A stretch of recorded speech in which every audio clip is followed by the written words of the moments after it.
حي على الصلاة.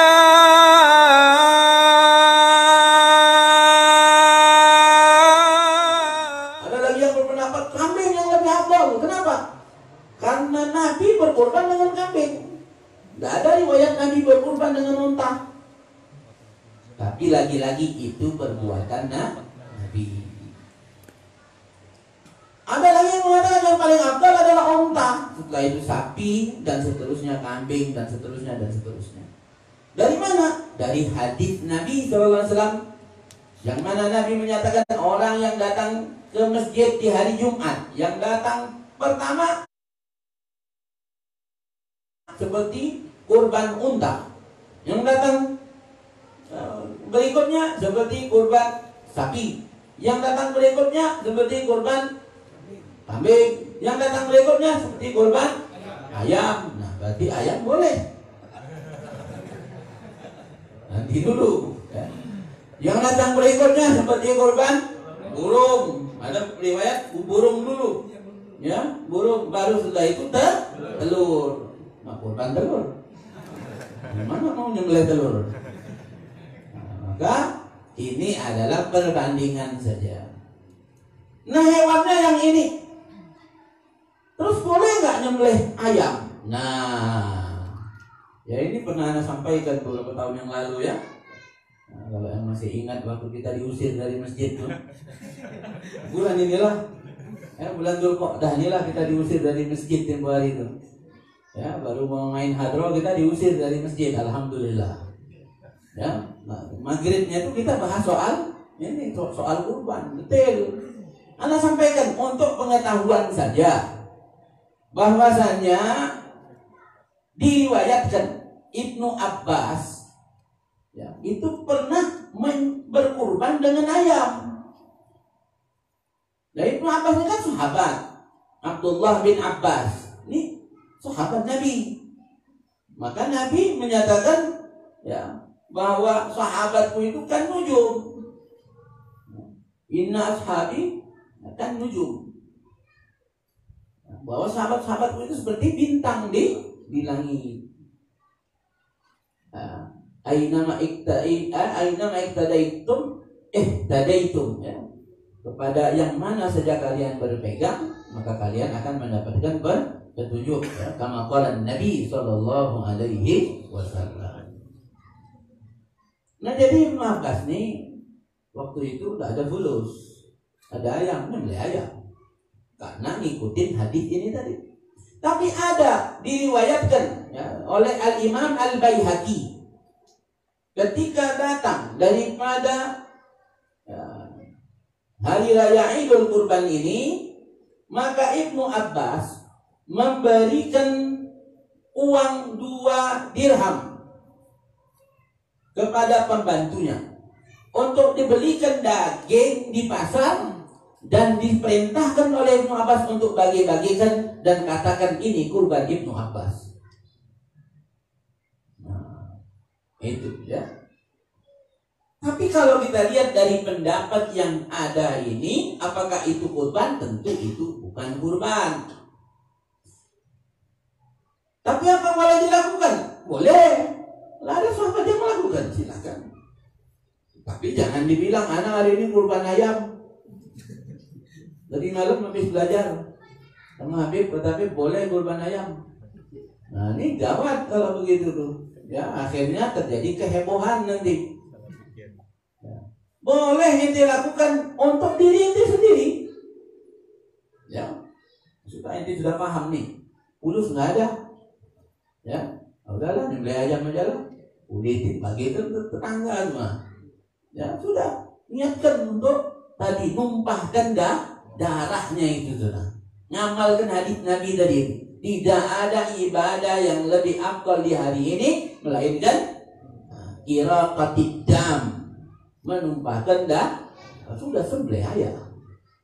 Tapi jangan ngomong-ngomong, apalagi sama orang tak paham. Ya, bisa jadi fitnah. Ya.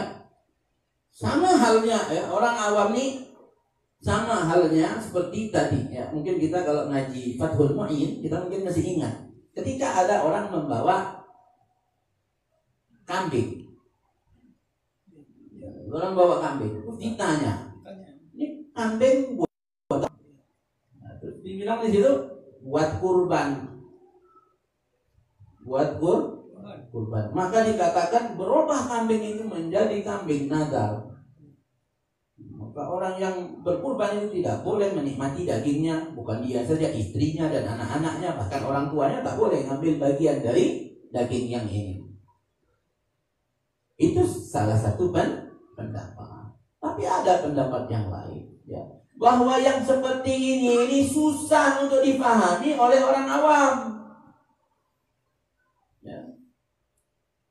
Pendapat yang lain lagi menyatakan bahwa ya kalau sekedar kabar, mengkhabarkan, maka tidak menjadi nadar dong. Karena biasanya nadar itu disertai dengan niat. Ya, dia bernadar kenapa? Begini, mau kurban nanti, ya. Maka ada niat di dalamnya. Nah kalau orang nanya sebatas itu saja, ya dia tidak ada niat untuk nadar karena memang nggak ada kaitannya. Maka dalam kondisi yang seperti itu kita ngambil pendapat yang menyatakan itu tidak menjadi nadar. Ya sudah ya. Apalagi zaman sekarang nih, ya, dalam hal yang detail seperti ini, maka sudah ambil yang simpel saja. Ya, nggak paham orang awam. Masa gara-gara ngomong ini kambing buat kurban jadi nadar, itu gimana cara berpikirnya? Nah ini, ya. Jadi kita maklumi saja sudah, ya yang begitu. Ya, karena orang awam, ya banyak yang tidak memahami, maka kita ngikut pendapat yang menyatakan tidak menjadi nadar. Baik. Yang berikutnya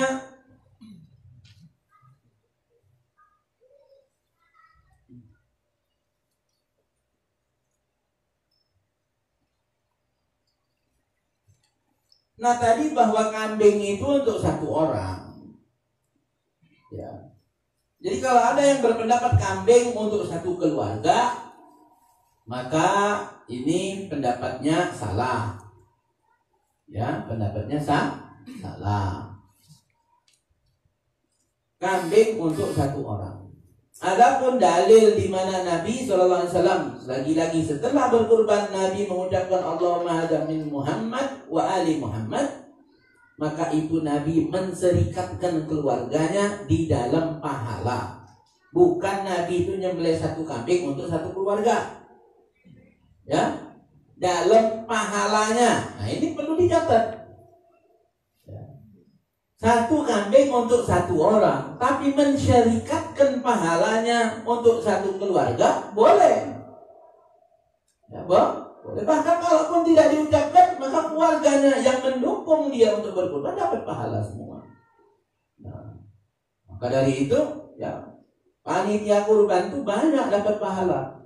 Ya, sebab membantu orang untuk berkurban. Nah, kita selingi sedikit ya di tengah-tengah ini dengan pertanyaan. Kalau ada yang menanyakan kepada kita, mana yang lebih baik, korban di lapangan atau korban di masjid? Nah, ya, korban di lapangan apa di masjid yang baik? Maka jawabannya adalah korban di rumah masing-masing yang afdol. Kurban di rumah masing-masing. Sebab di zaman Nabi dulu tak ada panitia kurban. Ini panitia kurban bid'ah semua. Iya, serius. Ya, panitia kurban hati-hati deh. Panitia bid'ah. Tak ada dalilnya. Tak ada. Carilah. Kalau ada Nabi itu pernah rapat panitia, ya, dalilnya Nabi pernah rapat panitia penyembelihan hewan kurban, tak ada. Nah, maka hati-hati, ya, tak usahlah kurban di masjid pakai panitia, bid'ah. Sembelihlah di rumah masing-masing, itu yang paling sunnah. Nah, makanya, ya, jangan suka gampang-gampang ngomong bid'ah. Ente suruh nyembelih sendiri, dia darah penakut. Ya, Tak berani nyembelih sendiri. Nabi nyembelih sendiri. Sahabat dulu nyembelih sendiri di rumah masing-masing. Habis nyembelih dikulitin, dibersihkan, dan anak nyembelih sendiri waktu di Palembang dulu. Di Palembang nggak ada sampai hari ini, ya, kecuali di kampung-kampung. Ada panitia kurban. Kalau anak sekeluarga enggak. Umi anak kalau mau kurban, ya, atau kita datang ke tempat kurban disembelihkan sama yang tukang kurban, atau kita beli bawa ke rumah sembelih di rumah. Ini yang paling afdal. Nah, yang kedua yang afdal di lapangan, ya, bukan di masjid. Kenapa? Sebab nih kurban ada darah bercecer sana sini, najis nanti, bau pula, ya, baunya. Nah, maka di lapangan lebih afdal. Yang berikutnya, hati-hati kepada panitia kurban. Jangan sembarangan menggunakan fasilitas yang ada di masjid. Sebab fasilitas yang ada di masjid itu peruntukannya adalah untuk ibadah bersama-sama di masjid. Adapun kurban adalah ibadah pribadi-pribadi. Nah, jadi jangan pakai air masjid. Kalau pakai air masjid ganti listriknya, biaya airnya berapa, bayar. Iya, ya, orang bayar listrik, bayar air di masjid pakai uang apa? Infak kan? Untuk kepentingan ibadah di masjid. Adapun kurban, ini ibadah rame-rame apa ibadah sendiri? Sendiri. Nah, maka jangan pakai fasilitas masjid. Kalau pakai fasilitas masjid, ganti berapa airnya, berapa listriknya. Paham nggak? Paham nggak sampai sini itu? Nah, itu ya. Wah, ribet lagi. Ribetnya lah. Tak ribet, makan hak orang kita. Ya, makanya dijelaskan supaya jangan sampai, ya, melanggar. Baik. Ya. Yang berikutnya,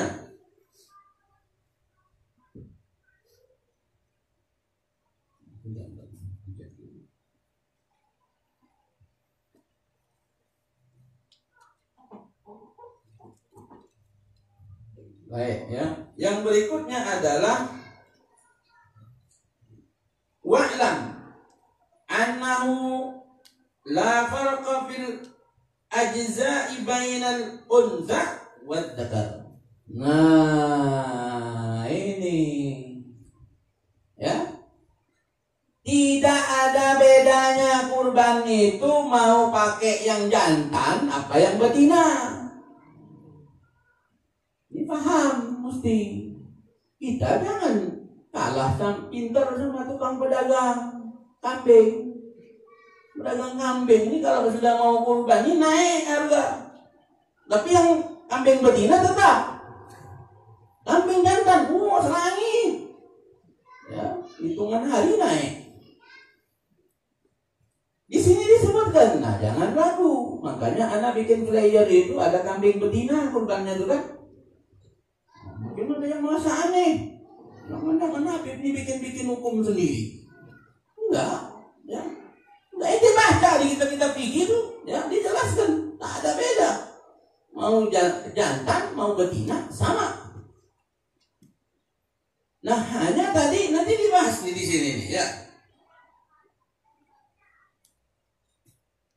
Tapi yang lebih afdal yang jantan. Kenapa? Yang jantan karena dagingnya di sini dikatakan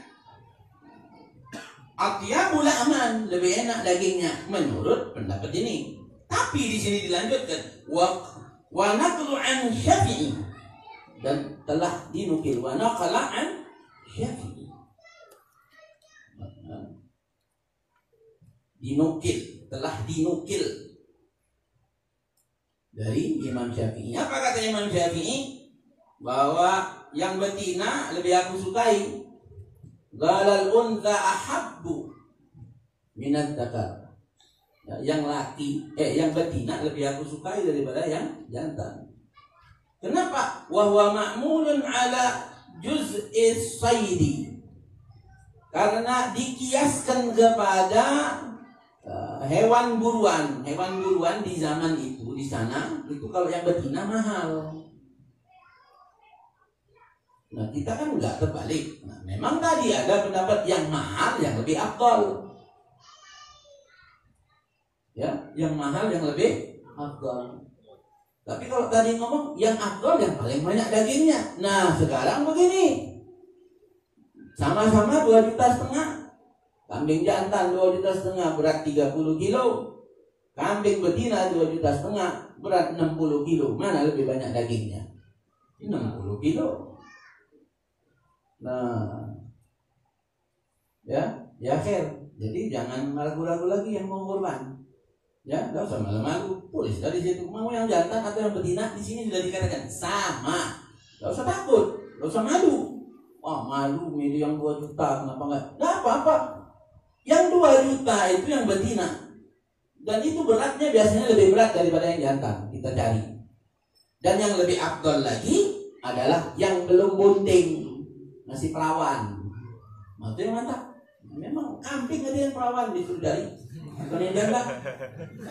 Urusan kambing. Ya, ini urusan kambing. Nah makanya Nabi itu nganjurkan kita menikah dengan yang masih perawan. Kenapa? Karena masih bisa diajak tulaib, main-main masih ya. Kalau yang janda itu sudah pengalaman.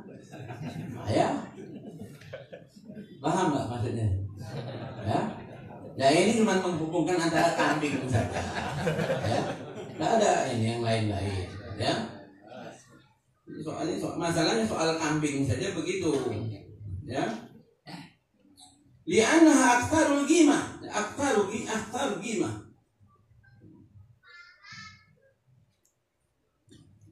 Baik, ya itu alasan Imam Syafi'i lebih menyukai kambing betina.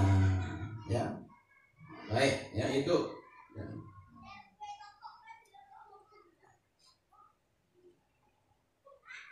Ya, oke.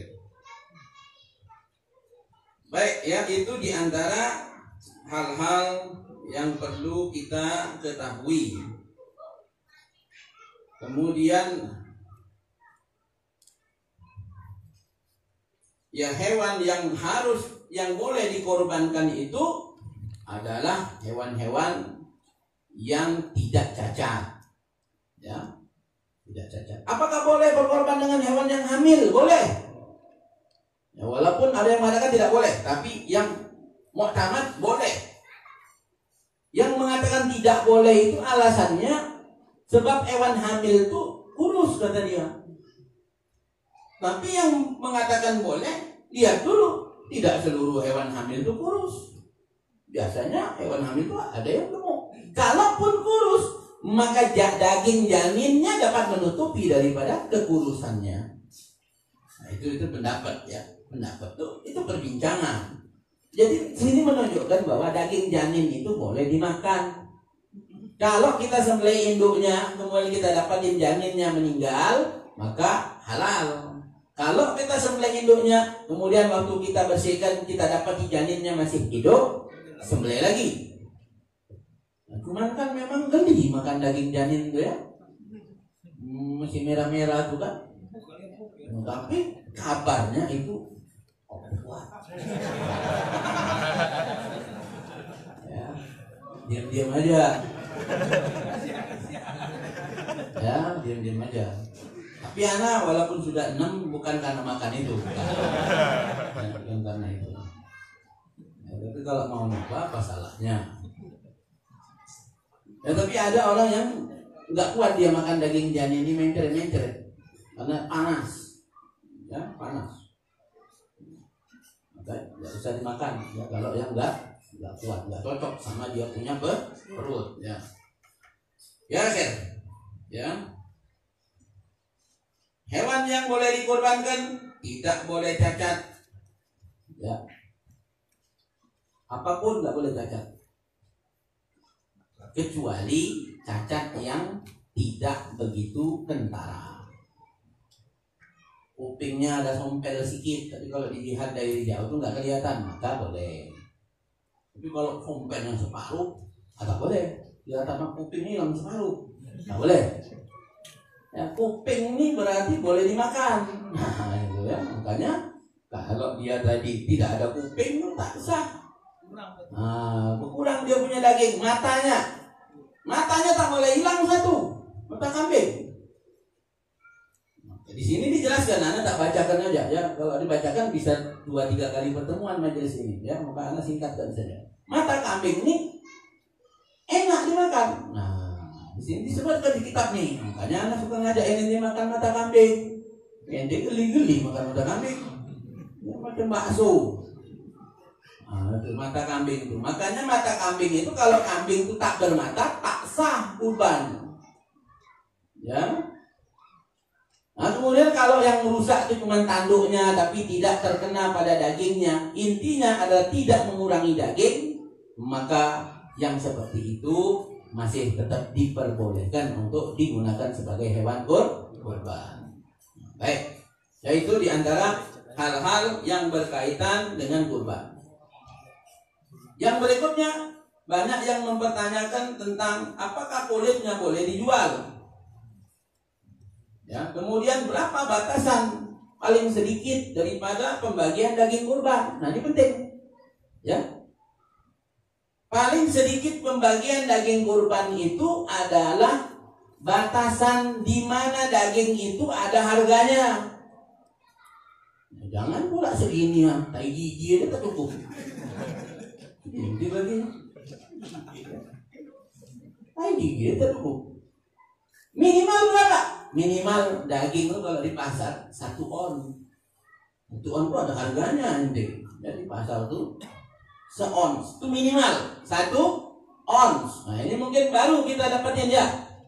Ya minimal 1 ons itu ada qimah, ada harga. Kalau nggak ada harga, ya nggak sah pembagiannya. Bikin sakit hati malah. Ya, bikin sakit hati. Kurang ajar ngaji sini. Ya. Jadi paling sedikit 1 ons, paling banyak boleh diberikan seluruh daging korban itu untuk 1 orang, boleh. Paling banyak diberikan untuk 1 orang, udah selesai.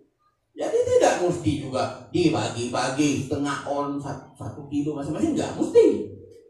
Ya, tidak mesti begitu.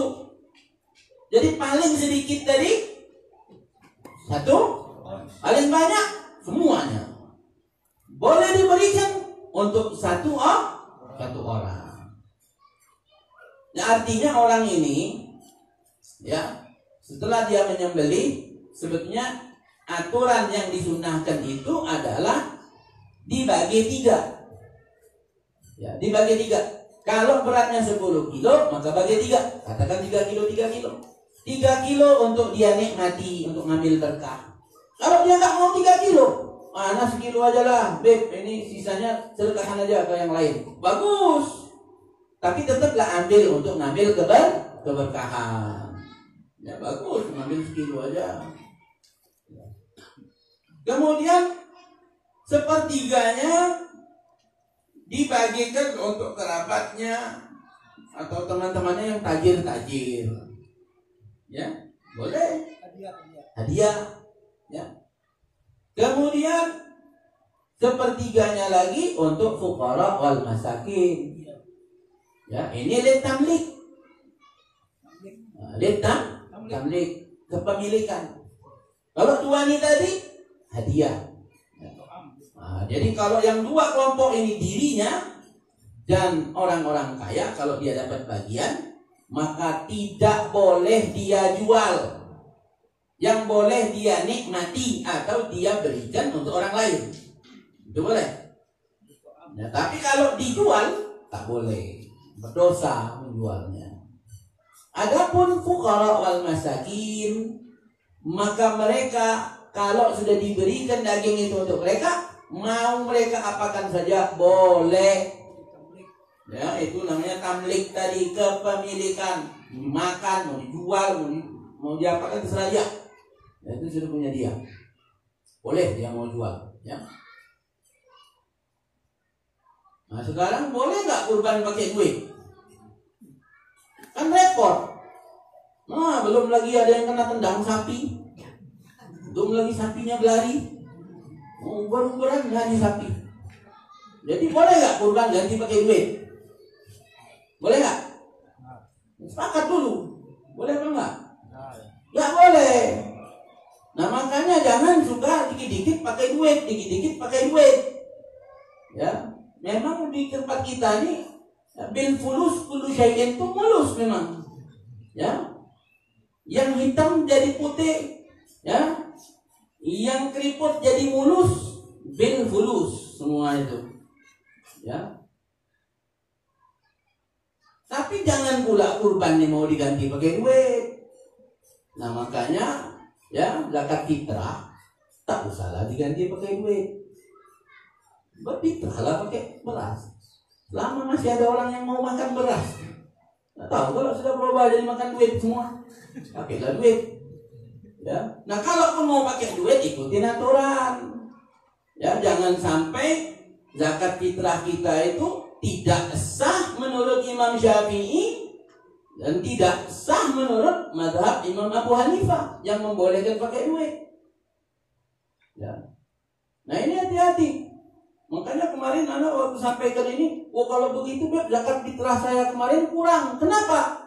Dia zakat fitrah pakai duit, hitungannya ngikut Imam Syafi'i 2,8 kilo, itu udah paling afdol lah itu ya. Memang hitungan nih tadi. Nabi itu pakai takaran, kita pakai timbangan, tentu berbeda-beda. Makanya nggak ada yang sama menentukan satu mud itu berapa tuh, nggak ada yang sama. Yang 2,6, 2,5, 2,7, 2,75, 2,8. Ya, nggak ada yang sama. Kenapa? Karena Nabi takaran. Nabi pakai takaran tangannya. Kita pakai timbangan, ya itu berbeda akhirnya. Nah sudah 2,8. Ya, dia zakat fitrah pakai duit 2,8. Sedangkan di dalam mazhab Imam Abu Hanifah hampir 4 kilo, 3,8. Dia 2,8. Selisih berapa kilo? 1 kilo. Di dalam mazhab Imam Abu Hanifah, zakat fitrah itu dilakukan dengan kurma. Ya, kita mazhab Syafi'i makanan pokok tempatan. Nah enak sekali kita nih 2,8 kali 10 kilo, 28 kilo. Coba pakai kurma 3,8, 4 kilo lah katakan. Ambil kurma paling murah. Kurma apa paling murah? Bukan, bawah sukari ada lagi. Khalas sekilo 30.000. Nah 120.000, dia cuma 28.000. Anak bilang kurang 100.000, keluarkan ente. Keluarkan, anak suruh keluarkan duit lagi 100.000 untuk dia penuhi itu standar di dalam mazhab Imam Abu Hanifah. Nah nanti ya daripada zakatnya ditolak dalam mazhab ini, ditolak dalam mazhab Imam Abu Hanifah, dalam mazhab Syafi'i ditolak. Sudah ya, makanya jangan dikit-dikit mau pakai duit ya. Soal kulit, maka kulit tidak boleh dijual, tidak boleh dijadikan sebagai upah pemotongan, tidak boleh. Kalau pemiliknya menginginkan, anak nih kurban, anak pengen kulitnya, maka boleh anak ambil itu, tapi tidak boleh dijual. Ya, boleh digunakan, mau bikin jaket, mau bikin sepatu, ikat pinggang boleh. Tapi kalau dibikin rebana, kemudian rebananya disewakan, tetap tidak boleh. Nah, itu ya, bikin rebana. Kalau beduknya untuk masjid boleh, diwakafkan untuk masjid boleh. Tapi kalau disewakan, nah itu tak boleh. Ya, jadi kenapa? Karena dia ngambil untung dari situ. Disewakan tidak boleh. Nah, ya kulit ini sebetulnya banyak yang suka asal sudah dibersihkan. Nah, bagaimana kalau bisa diusahakan ya untuk kepanitiaan itu ada bagian pembersih kulit. Kulit itu kalau udah bersih nggak ada yang nggak mau kayaknya. Ya, karena malas saja membersihkannya itu kan. Itu kalau sudah dibersihkan, dimasak enak ya. Atau dijemur nanti dibikin kerupuk kulit. Nah, ya, jangan. Tapi ada pendapat di dalam mazhab Imam Abu Hanifah lagi-lagi beliau menyatakan boleh dibarter, bukan dijual, dibarter. Dibarter dengan sesuatu yang bisa dimanfaatkan. Dibarter dengan timba. Ya, cebokan buat di masjid, buat apa itu. Pokoknya yang bisa dimanfaatkan. Ya, saringan atau apa begitulah. Nah, dibarter. Tapi ini pendapat dalam mazhab Imam Abu Hanifah. Adapun di dalam mazhab Imam Syafi'i sama sekali tidak boleh menjual ya kulitnya atau dibarter, itu samalah. Ya, barter itu istilah lain jual beli. Ya. Bedanya barang sama barang. Ya. Nah, jadi ya tidak usah dibarter. Caranya bagaimana? Caranya kalau ada di antara kita atau panitia yang tidak mampu, kan semua ikut panitia itu macam-macam, ada yang tidak mampu. Atau kita tahu ada orang yang tidak mampu di kampung kita, kita kasihkan kulit, tapi jangan kulit aja. Kulit aja nggak mampu kawan. Kasih kulit, kasih daging 2 kilo, memang orang tak mampu. Tadi kan, ingat yang tadi itu, kasihkan ke dia semua pun boleh. Dagingnya kasih sama dia semua boleh. Kalau dia orang miskin memang. Tetapi sudah, karena ini tadi bagi-bagi pemerataan, ya maka kasihkan kulit sama dia, tambah daging. Nah Pak, ini kulit buat Bapak, terimalah dulu. Ini buat Bapak. Nah, sekarang ini Bapak mau apakan kulit? Aku tak ini nggak tahu bagaimana ini. Sudah, kita bantu jualkan Pak. Nah, kita ambil jualkan, uangnya kasih sama dia. Ada begitu aja. Simpel sebetulnya. Yang penting ada yang sudah memilikinya. Baik. Kemudian daging kurban harus dibagikan dalam keadaan mentah. Kalau dibagikan dalam keadaan masak maka tidak sah. Bagaimana kalau sudah ada yang dimasak separuh? Ada berpendapat sah, separuh masak, separuh mentah. Nah, tapi ini pendapat sekali lagi. Bagikan daripada daging kurban itu dalam keadaan mentah. Nah, terus bagaimana kalau ada yang masak-masak nih, nah? Ya kadang-kadang masak-masak asal main comot aja. Nah, ini hati-hati. Yang diambil itu punya siapa? Ya. Asal main comot aja. Ya, maka tadi ada bagusnya memang kalau ada yang akikah. Waktu kurban pada yang ikut akikah boleh. Ya, boleh. Ya, kalau kurban dibagikan dalam keadaan mentah, akikah dalam keadaan masak. Tapi akikah kalau dibagikan dalam keadaan mentah juga boleh. Ya, tetap sah. Tapi kalau kurban tidak sah. Ya, kenapa? Karena memang kurban ini tujuannya dibagikan dalam keadaan mentah supaya orang bisa masak sesuka dia. Adapun akikah memang dibagikan sunnahnya dalam keadaan masak, sehingga kalau dibagikan dalam keadaan mentah pun tidak apa-apa, orang bisa masak yang maunya dia. Nah, kalau ada orang yang ikut kurban juga dia ikut akikah, satu sapi 7 orang, 6 orang kurban, 1 orang akikah, ya boleh. Nah, bagian yang akikah ini tadi ambil, masaklah. Habis itu bagi-bagi kan buat panitia makan siang. Wah, itu mantap baru. Nah, tapi kalau nggak ada yang akikah, bagaimana? Nah, caranya kumpulkan orang yang kurban nih, bapak-bapak sekalian. Ini kan bapak-bapak ini dapat 3 kilo nih, bagian yang kurban. Nah, kita ambil sekilo, jadi 7 kilo kita ambil punya bapak-bapak ini, kita masak. Gimana? Pakat? Lah, ambil, masak. Nah, ada apa-apa. Yang penting sudah dikasihkan sudah kasih tahu sama yang punya barang nih, ya, sampai kita makan barang orang. Jangan nyomot-nyomot aja. Ya, baik. Nah, itu diantaranya. Anak beberapa mengumpulkan banyak pertanyaan sebetulnya di sini nih. Nah ini, ya apakah boleh niat akikah sekaligus niat kurban? Nah ini sering pertanyaan yang banyak muncul, ya. Maka di sini kita perhatikan ya, pendapat daripada Imam Ramli. Imam Ramli menyatakan boleh, ya, dia mendapatkan dua pahala. Akikah dia dapat, kurban dia dapat. Tapi menurut Al-Imam Ibn Hajar, dia bahkan tidak mendapatkan pahala dua-duanya. Kenapa begitu? Karena menurut beliau maksud daripada ibadah kedua ini berbeda maksudnya. Ya, maksudnya itu berbeda. Yang satu ini maksudnya tagarrub, yang ini syukur. Tagarrub juga sebetulnya, ya. Jadi alasannya itu karena tujuannya berbeda. Atau tadi mungkin karena kurban ini dimasaknya mentah, yang ini dimasak, yang ini dimasak. Maka beliau menyatakan tidak boleh. Nah tapi ya pendapat Imam Ramli ini ya bisa kita pakai. Ya, boleh kita pakai. Artinya dua-duanya dia dapat. Kenapa? Karena juga tidak ada dalil yang melarangnya untuk tidak boleh menggabungkan. Karena hukumnya itu sama-sama sunnah muakkad. Ya, hukumnya sama. Ya.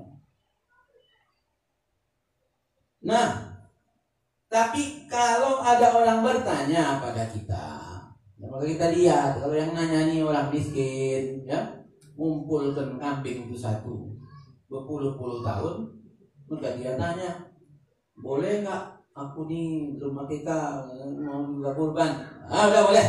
Nah, ikut pendapat Imam Ramli. Tapi kalau orang tajir, jangan. Pelit. Ya. Udah sendiri-sendiri, kurban sendiri, akikah sendiri.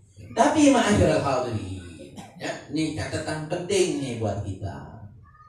Ya, mana yang lebih diutamakan, akikah apa kurban? Mana yang lebih afdal di antara dua ini?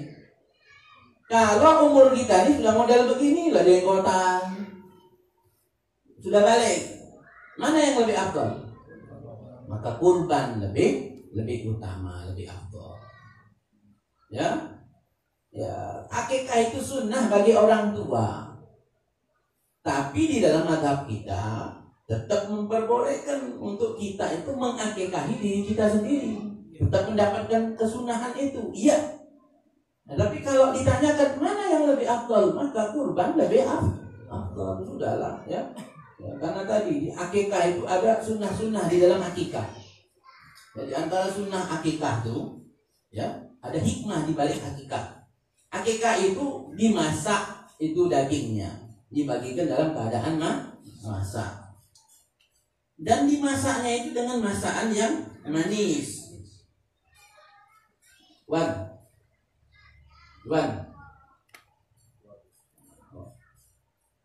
Ada Iwan di luar.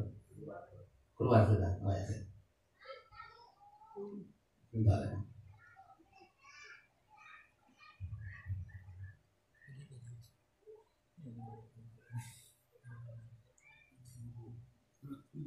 Ya, dimasak kalau akikah. Dimasak dengan masakan yang manis. Kenapa? Supaya anak ini dia punya akhlak, dia punya omongan manis. Nah, tapi kita kebanyakan dimasak pedas. Kan yang ngomongnya pedas, akhlaknya pedas. Ya Allah.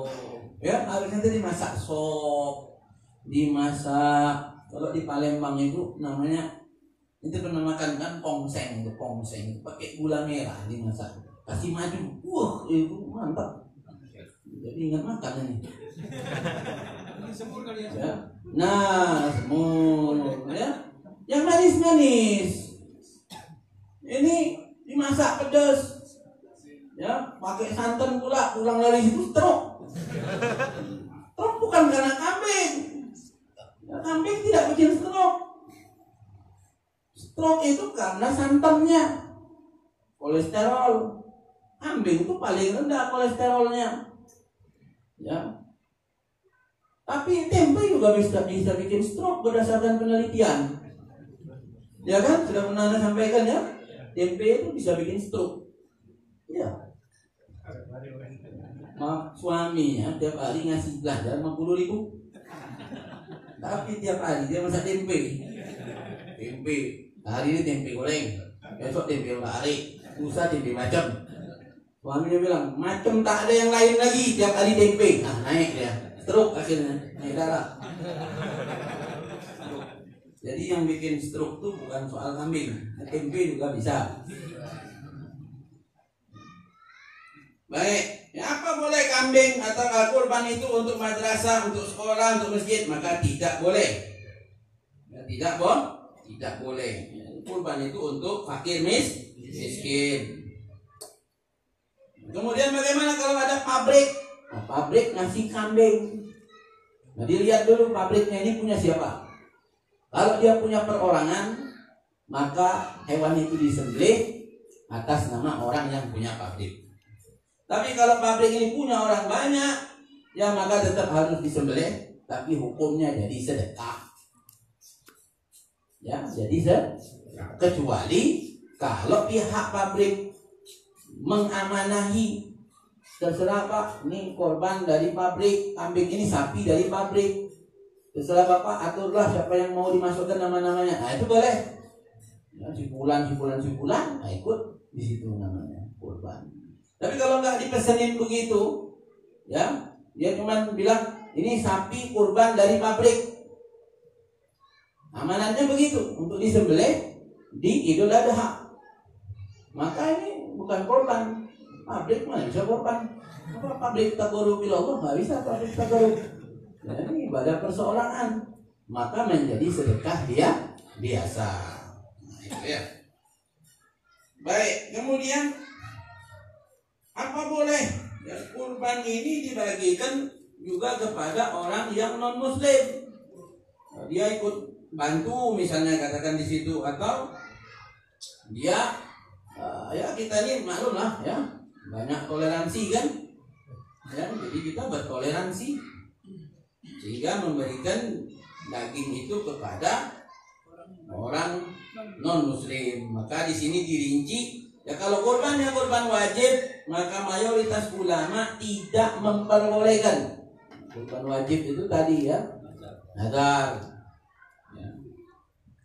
Tapi al-Imam ya, Malik ya, atau pendapat di dalam mazhab Malik makruh saja. Ya, boleh diberikan tapi makruh.